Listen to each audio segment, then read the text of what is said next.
তো আজকে আমরা যেটা করব, দেখো একটা ভয়েস চেঞ্জ করব ইন্টারগেটিভ সেন্টেন্সে। সেন্টেন্সটা কি আছে? Do you like tea.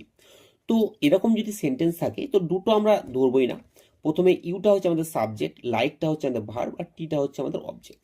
তো সরাসরি যদি আমরা ভয়েস চেঞ্জ করি তো আমাদের কি হয়ে যাবে? টিটাকে আগে আনলে টিটা আমাদের সাবজেক্ট হিসাবে টি থেকে যাবে। তো ডু, ডু কোন টেন্সে আছে? ডু হচ্ছে প্রেজেন্ট ইনডিফিনিট টেন্স, তো আমাদের টি এর পরে কি বসবে? বিভাব বসবে ইচ। আর লাইকের ভিতরে কি? লাইকের ভিতরে আমরা জানি লাইকড। ওকে, তো আমাদের একটা বাই বসাবো। ইউ থাকলে আমাদের অবজেক্ট ফর্ম কি হয়? ইউ হয়ে যায়। এবার দেখো, এবার যেটা হচ্ছে এই যে বিভাব আছে সেটা কোশ্চেন, যেহেতু আমাদের সেন্টেন্স, তো কোশ্চেন সেন্টেন্স করতে গেলে আমাদের ইজটাকে আগে আনতে হবে। তারপরে কি হয়ে যাবে? টি। Is it liked by you.